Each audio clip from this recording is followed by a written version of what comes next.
कहल है को बतिया जे भुलाई न जइहा जी, कहल है को बतिया नहीं भुलाई जइहा जी। तब की रंजित कुमार के पैक्स दियच बनाई दिहा जी।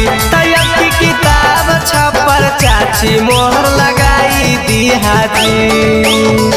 कहल है को बतिया नहीं भुलाई जइहा जी, कहल है को बतिया नहीं भुलाई जइहा जी। तब की रंजित कुमार के पैक्स दियच बनाई दिहा जी। तब की किताब छपर मोहर चाचा लगाई दिहा जी। जन जन को बताना है, पैक्स दियच बनाना है।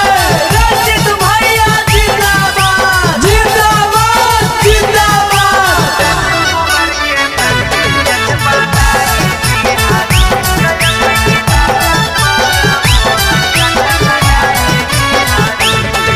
हजी जनता जनार्दन पर रंजित भैया लगैले हकुनिया सजी।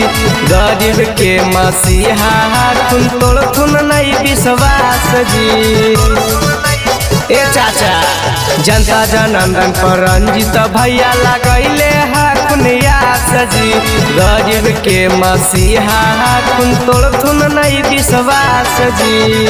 केतनो दुश्मन मायर चल डालवे करतै जी, केतनो दुश्मन मायर चल डालवे करतै जी। तब की किताब छपर मोहर चाचा मारवे करिहा जी। तब की रंजित भैया के पैक्स दियच बनैवे करिहा जी। जन जन को बताना है, पैक्स दियच बनाना है। रंजित भैया जिंदाबाद जिंदाबाद जिंदाबाद।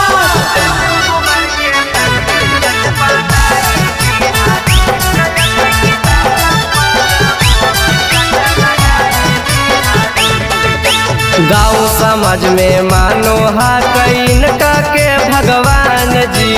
पोक्सी पंचायत में जानो हा कैन कर सभे नाम जी। गाँव समाज में मानो हा कैन के भगवान जी। पोक्सी पंचायत में जानो हा कैन कर सभे नाम जी। रवि रोहित बतिया नहीं भुलाई जइहा जी। किरिस रवि रोहित के बात भुलाई न जइहा जी। तब की रंजित कुमार के पैक्स दियच बनाई दिहा जी। तब की किताब छपर मोहर चाची लगाई दिहा जी। Akshay recording studio पखरी वार्मा।